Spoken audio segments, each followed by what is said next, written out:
key dynamics have dominated pretty much all of global capitalism over the last 15 to 20 years.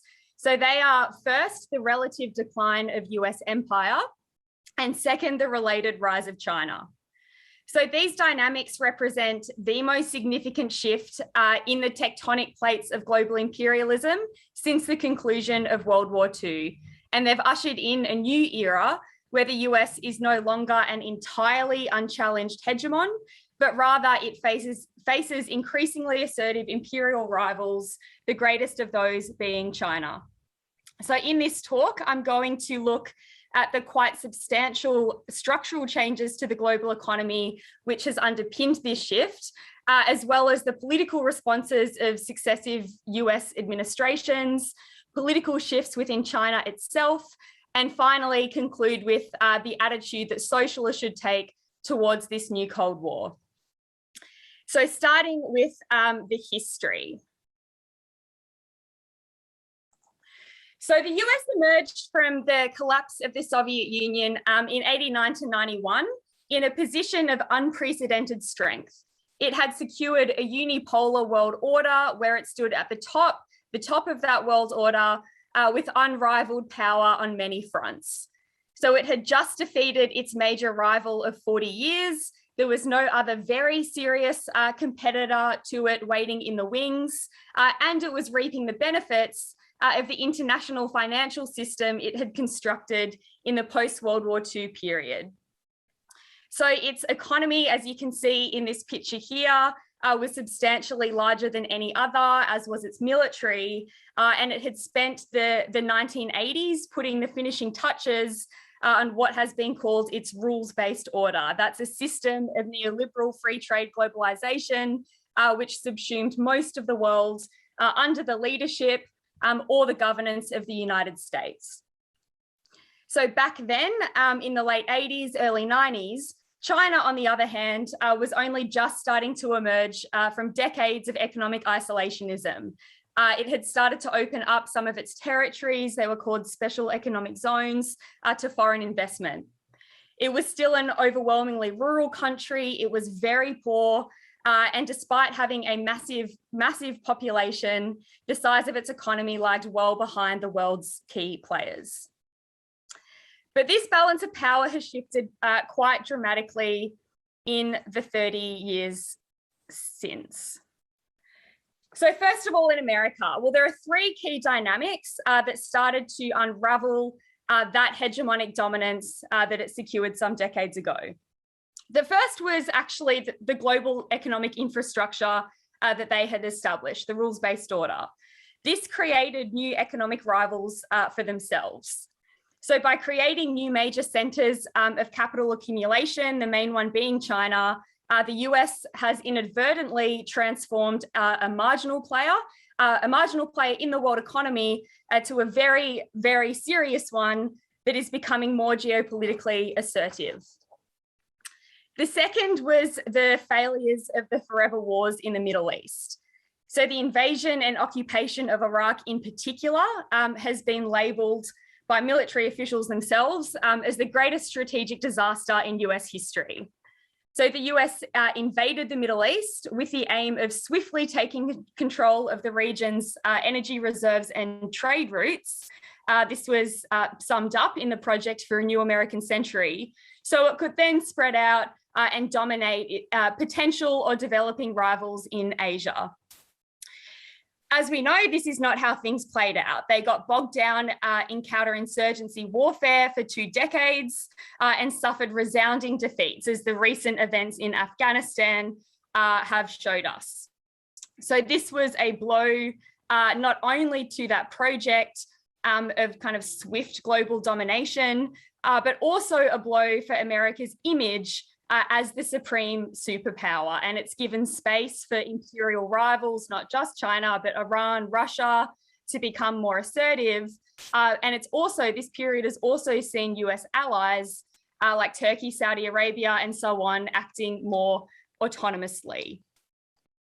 So the final dynamic was the global financial crisis, the GFC of 2008. So this started in the United States and almost brought the entire financial system to collapse. It only didn't because of the enormous bailout programs. It then ushered in a decade of sluggish growth, or in some places, stagnation followed by recession, like in a lot of America's European allies. On the other hand, China not only survived the GFC, but it emerged from it in a position of increased economic strength. All right, so over to what was happening in China throughout this same period. So that opening up to foreign capital that I mentioned produced historic economic growth, the fastest of any country in the entire history of capitalism. This growth was facilitated by the suppression of working class living standards not just through the influx of foreign capital, but also through a massive shift towards investment and away from consumption. So the workers in the big state-owned enterprises were stripped of a lot of their benefits, welfare benefits like healthcare, housing, pensions, and so on. And across the board, workers' wages rose at less than the rate of growth, which drove down the share of wages in GDP. These economic developments within China pulled it out of being an economic backwater and into being a modern, glittering economy that it is today. So some examples of this: for years, it had double-digit growth rates. It's been the world's largest exporter since 2009. It's the top trading partner of all the other economic giants. China now has more billionaires than any other country does. It now has a majority urban population, and it has built up an enormous working class and a large middle class. Although it is worth saying there are still a lot of very poor people in China, and there are very big regional disparities between the coastal regions and the inland. So the economic success story is a success story for Chinese capital, not a universal experience. So one curious fact of China's rise is that it's actually being done in tandem with support from US capital, who themselves had a lot to gain from China's opening. So American companies made a mint by setting up shop in China's low-wage economy, so much so that the United States actually backed China's entry to the World Trade Organization in 2001. So they thought they were directing the show by bringing China into the international financial system and the diplomatic apparatus they had overseen for 50 years. But in reality, as we now know, the CCP continued to write their own script. And today, despite the rise in tensions between the US and China, their economies are still tied together by innumerable threads. So US capital obviously still operates in China. Think of big tech, as it has done for decades. But also China invests a lot of its foreign currency reserves into US Treasury bonds. And it's estimated that China is underwriting about $1 trillion worth of US debt. But China, I think, has arguably benefited even more in a series of ways. So obviously, there's the massive cash flows into China.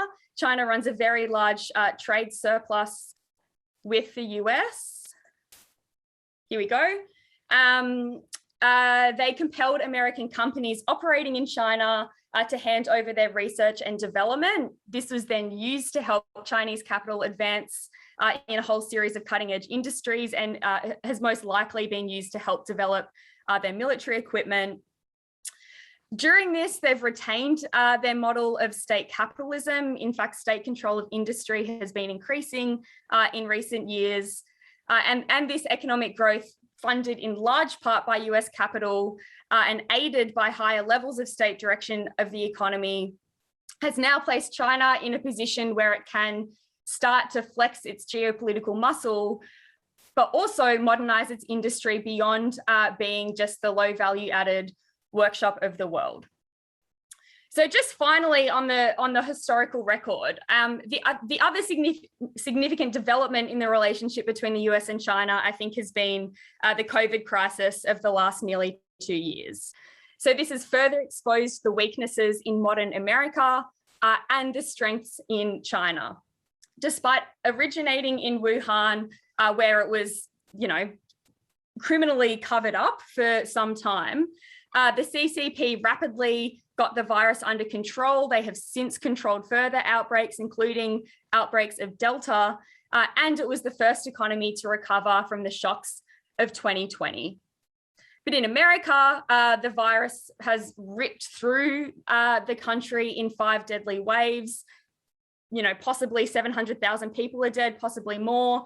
And today it's still killing thousands of people every single week. So last year, China used its position of strength due to that rapid recovery to step in and try to start carrying out some of the diplomatic tasks usually overseen by the US. So some examples: it sent ventilators to Italy, it increased funding to the World Health Organization as Trump was pulling out of it, and Jack Ma, the founder of Alibaba, sent tests and masks to Africa, but also, ironically, to the United States.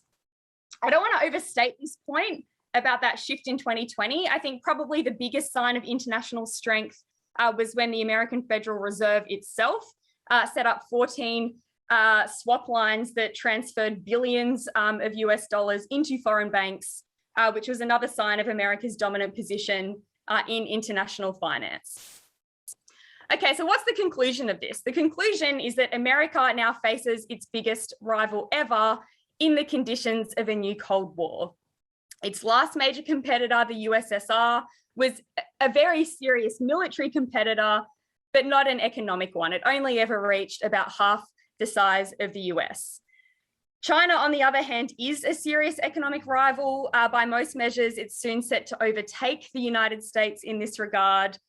The US no longer oversees a unipolar world order as it did 20 to 30 years ago, but rather one which the American Marxist Ashley Smith has called asymmetric multipolar world order, where the US is still dominant, still at the top, both its economy and its military, but does now face serious imperial rivals in the form of China, also in the form of Russia, which retains geopolitical power through its military, and a series of other regional powers like Iran. And all of these powers are now straining for influence in an increasingly crisis-ridden and conflict-ridden world.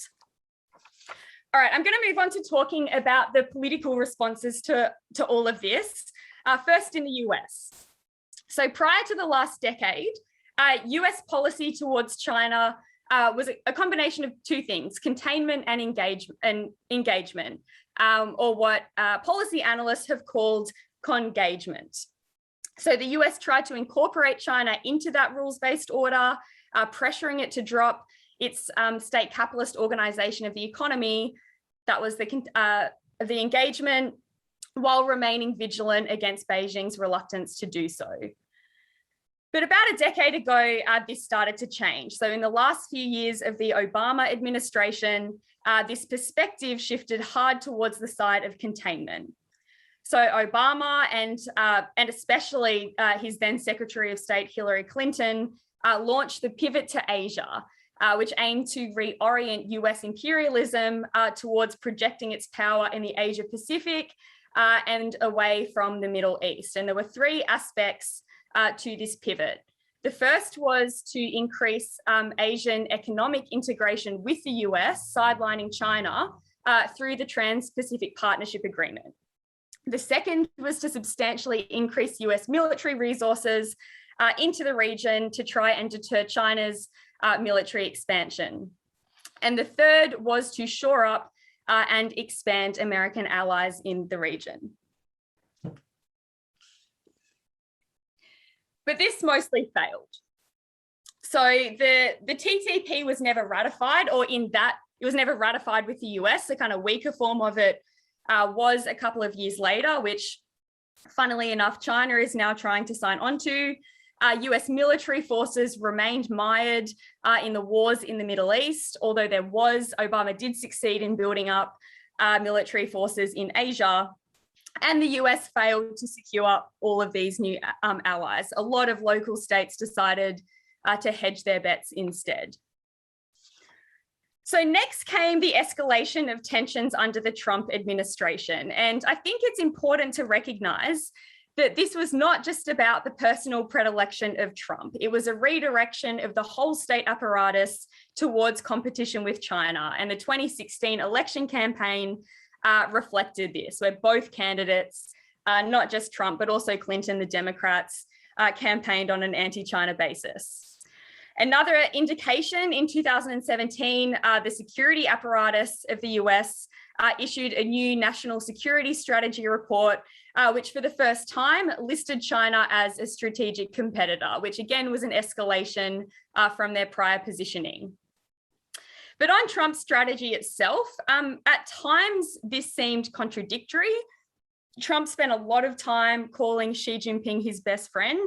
In a speech in January 2020, just before the COVID stuff erupted, he said, "He's for China, I'm for the US, but other than that, we love each other." But this stuff was largely a kind of sideshow. Overwhelmingly, Trump and his administration made concrete moves to try and contain China. So they tried to thwart China's economic competitiveness by imposing sanctions and tariffs, kicking off the most significant trade war in years. They started to emphasize the need to build up America's own industrial base to remain competitive with China, not just economically, but also militarily. They also made moves to try and curtail China's advance in high-tech industries, the kind of cutting edge of modern capital competition.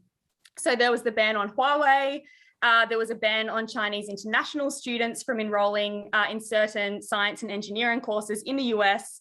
And they also used the tariffs and the tariff negotiations to try to stop the technology transfers to Chinese companies.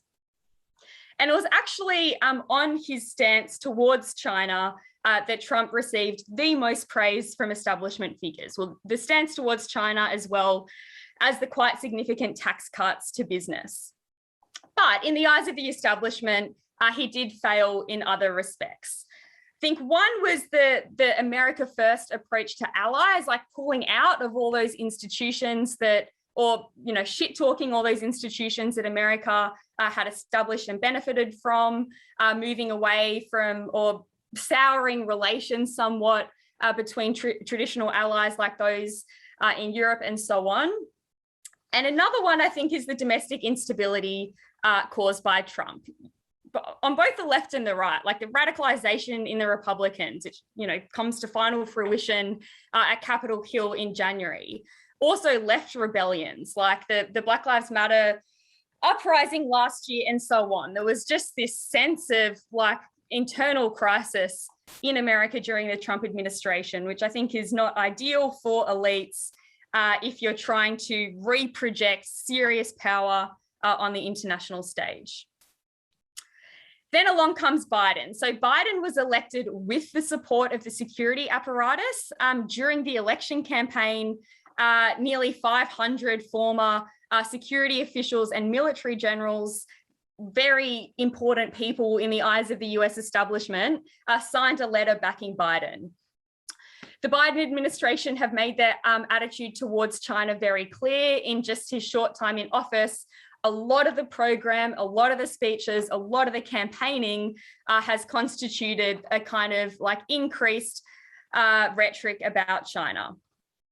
Some of the stuff we've seen this year, I think, has been a break with Trump's approach. The most obvious one being efforts to try and rebuild those allies, so re-establishing multilateral alliances. And within that, there's been a particular focus on the Indo-Pacific. So the first significant diplomatic meeting was with the Quad. That's this, it used to be more informal, it now seems more formal alliance between the US, Australia, Japan, and India. The first two foreign leaders that Biden invited to come and meet him at the White House were the Prime Minister and President of Japan and South Korea. And now AUKUS, now the new military alliance that the Australian government has just signed up to with the UK and the US, where they've committed to building nuclear submarines in Australia to help project Western military influence in the Indo-Pacific region. just the final thing on Biden, though, a lot of it has actually been continuity with Trump's approach as well. That's important. So the stuff about linking a plan for domestic industry with imperial competition, there's some continuity, but also withdrawing from Afghanistan, which I think we really should see in terms of the new strategic competition between the US and China. So Trump announced this last year before it was finally overseen by Biden last month. Okay, I'm going to talk a bit about the political shifts in China. I'll probably spend a bit less time on this, but not because it's kind of less politically important. So for years, the kind of post-2000 period, the leader Hu Jintao had quite a different approach to the one we see today. It was guided by this slogan of hide capabilities and bide time. So don't piss too many people off, just keep building up this economic base, expanding the military, growing a position of strength, kind of hidden behind the eyes of people who might not be too pleased that that is happening. But this has changed significantly under Xi. So Xi has been much more aggressive and much more assertive, both internally within China and externally. So one thing is a military build-up. This speaks for itself. So the expansion of the Chinese military has been overwhelmingly geared towards securing control over the surrounding seas and shipping routes. So a massive naval expansion. Then also launching two key programs for economic expansion, that idea again of moving beyond being the workshop of the world. So the first is the much discussed, in some parts of the world, much feared Belt and Road Initiative. So this is a large scale foreign investment project, currently estimated to be at about $1 trillion, that aims to open up 6 economic corridors through land and sea. And this is so China can have, or the CCP can have more control over its trade routes, be less reliant on having to move through regions that are overseen by Western adversaries. So a lot of this stuff gets passed off as aid, like giving countries money to build new infrastructure for themselves.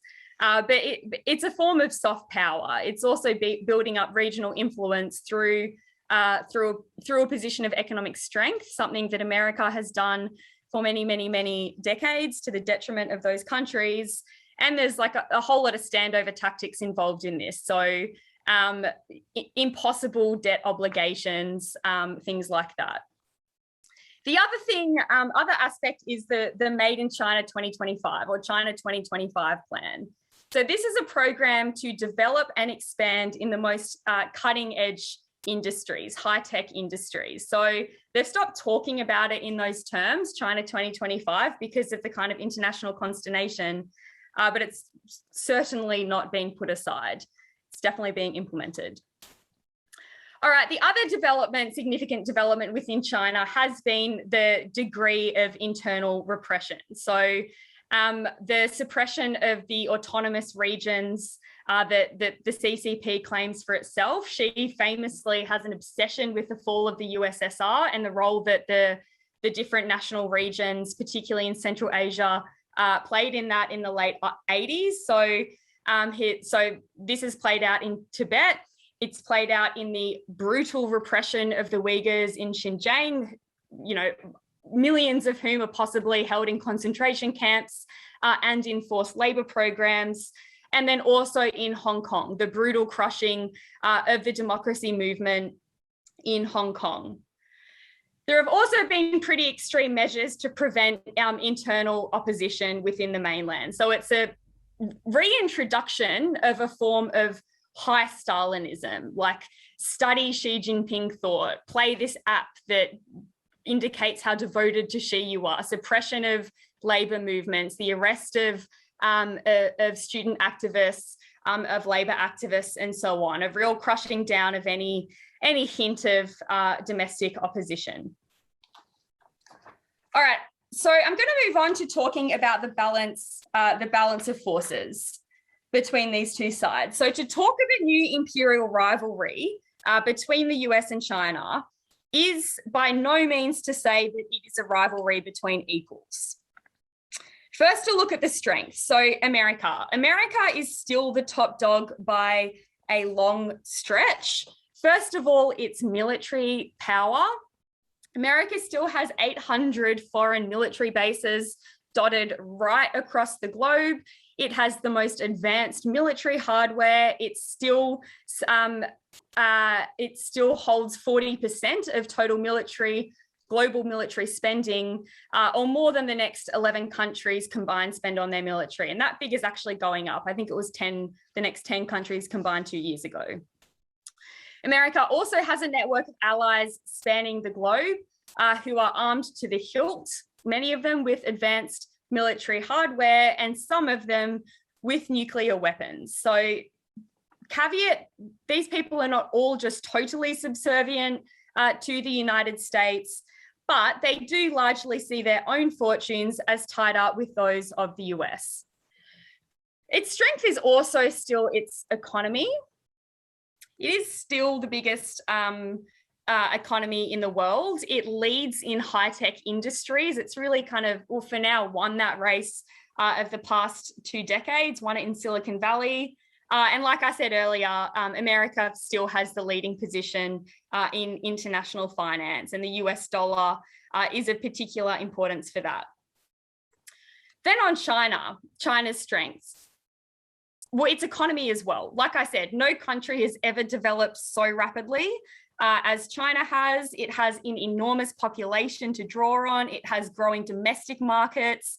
It is also making gains in developing within those leading tech industries and is playing a bigger and bigger role in the economies of other countries as well.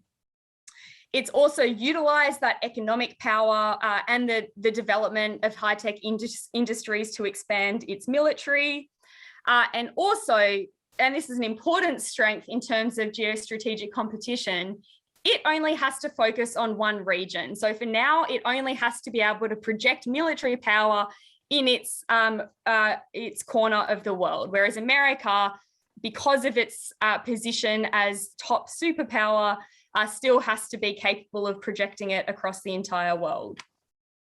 And then I think another strength is that domestic control and repression. So the CCP is overseeing a very authoritarian state that has successfully crushed mass movements in Hong Kong and any hints of opposition for more than 3 decades. And as I said earlier, Xi has further concentrated power in the CCP, and then within that, further concentrated power within himself. In recent months, he's been whipping capital into line to try strengthen the central project of the state, and has also secured himself lifetime leadership. And there is no signs at this stage that is under threat. Okay, some of the weaknesses. First, America.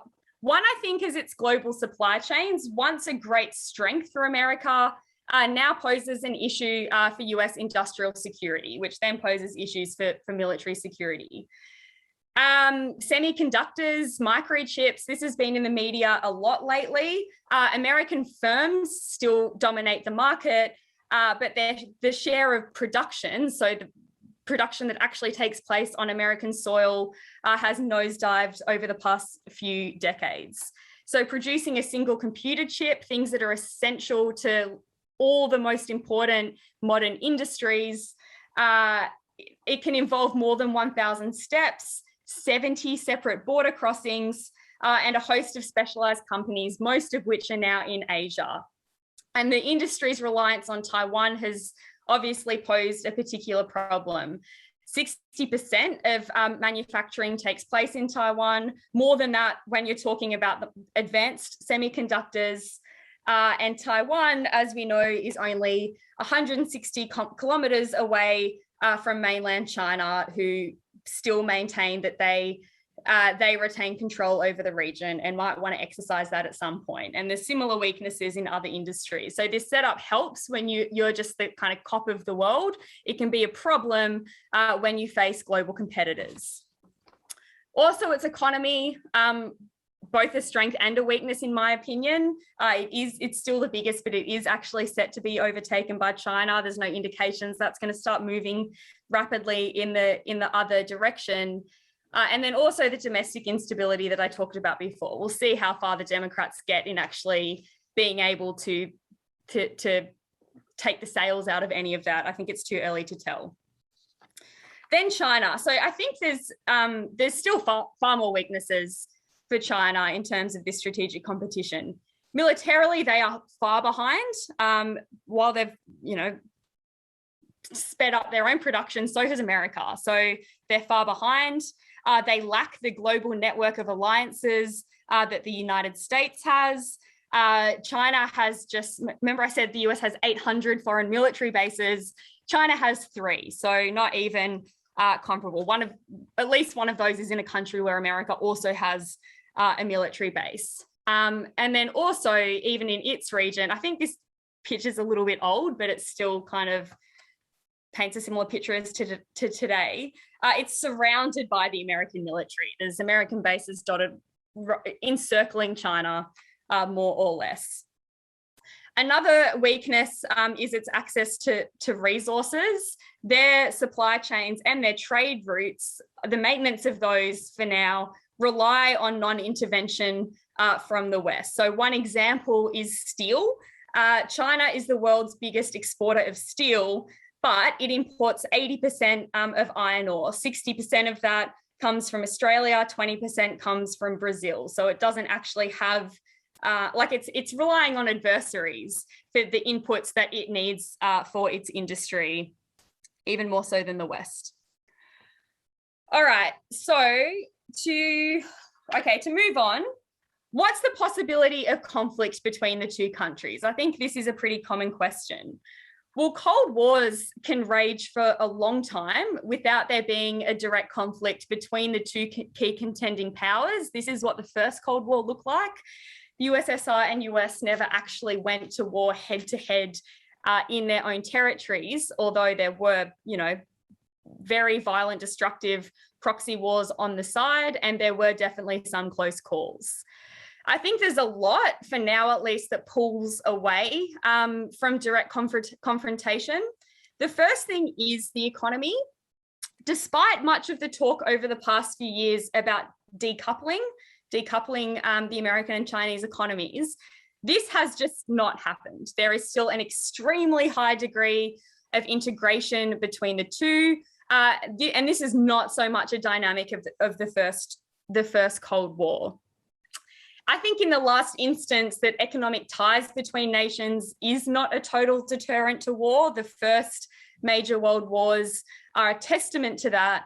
But it is the case that a lot of US firms, very powerful US firms, continue to benefit from their economic relationship with China, which is a pressure away from conflict. Another deterrent is nuclear arms. This was a deterrent in the first Cold War, and I think it's another one now. Again, in my opinion, not an eternal one, but the scale of destruction that could be unleashed by two nuclear armed powers going head to head, I think is something that doesn't make it super likely that is going to happen without a serious escalation intention. And then the other thing is the political instability created by war. Like any war between major powers in the 21st century would be an unprecedented rupture in everything, social, political, economic order, and could unleash forces that the major powers are terrified of. Let's not forget World War I ended in workers' revolution. But in saying this, I think conflict is not impossible. We could see battles over some territories, Taiwan being an obvious one. As I said, the territory is really important to both the United States and to China. China has been cracking down on other regions that it claims, and it is possible that they could try and invade it. It's likely one of the reasons they've been expanding their naval power so significantly, in which case the US might feel compelled to intervene. But I don't think any of that is necessarily a given. Same thing with the South and East China Seas. There's been an increase in naval exercises, like serious military warships sailing through this area from both parties over the past few years. But also, like, tensions could reach a point at some point in the future where conflict does become the outcome. I think that this possibility cannot be ruled out. The other alternative, though, is many, many, many years of simmering hostility, rising tensions, and skirmishes in other parts of the world. Okay, so I just want to make a quick comment on Australia, where Australia fits into all of this. One, because it's where we are, but also because, especially with last week's announcement, it's shaping up to be a real leading warrior in this conflict. So while Australian capital has very close economic ties with China, it is its main trading partner. Many industries rely on Chinese investment and markets. Think of the mining industry. Nonetheless, it is firmly in the Western alliance, as Scott Morrison reminded us of this week. So this is not just the product of some sentimental attachment to America, but because Australian imperialism itself focuses on the Asia-Pacific region as its own imperial playground, and it perceives China to be a threat to that. So the Australian government has been arguably the most ardent supporter of growing American aggression. It was the first country to heed Trump's call to ban Huawei. And now, just a few days ago, the announcement about AUKUS, the military pact between Australia, the UK, and the US, who will be helping Australia to develop nuclear submarines in order to give this alliance, the Western alliance, an edge in the region. So this is another step closer to war. That's what the announcement this week represents. So the rhetoric as well has been heating up, particularly people like Dutton and Liberal MP Andrew Hastie. They're particularly beating the drums of war, especially this year. Or maybe a week ago now, Dutton compared China to the Nazis in the 1930s, and we know how that ended. Also, just quickly, this is bipartisan policy. This is not just the Liberals loving war. Maybe there's an option that another party gets elected and things will simmer down. Albanese, beside himself to support the announcement about the nuclear subs. Labor will back this down the hill in opposition or in government, which is just another reminder that both major parties in this country firmly back Australian imperialism. Okay, I'm going to conclude now with how the left should respond to all of this. In short, socialists should reject both sides in this imperialist war. We support neither Washington nor Beijing, and in this country, it's important to say we don't support Canberra either. This is a classic imperial conflict in the vein discussed by Lenin and Bukharin more than 100 years ago. It is the two largest capitalist powers jockeying for more power and influence in the interests of their own ruling class, in the interests of capital. The left's main obligation remains to be opposing our main enemy, which is our own imperialist state and its allies. Like America, the leading ally in this side, is a hellscape.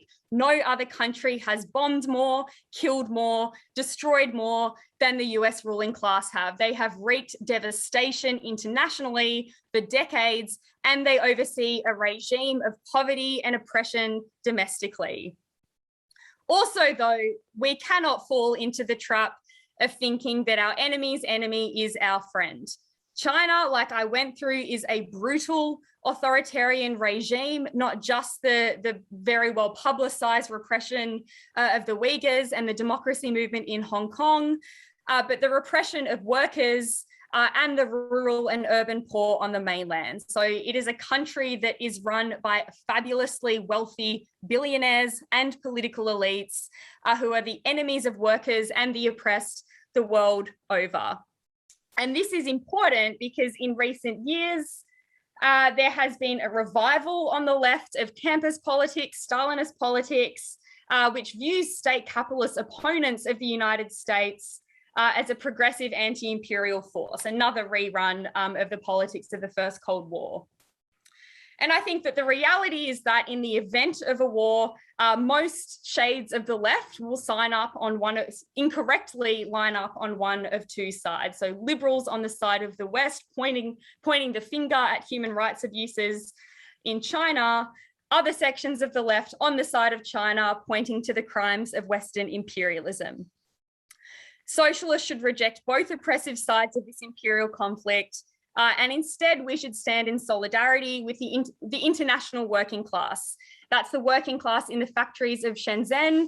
It's also the nurses in the United States, all of whom will suffer together in any imperialist conflict, and all of whom have a common interest in overthrowing their rulers and putting an end to capitalist wars for good. So to end, the 20th century was the bloodiest in all of human history. A future conflict between two heavily nuclear armed states could well and truly top that. So anti-imperialist workers' resistance, class struggle from below, that's the alternative that we need to be fighting for.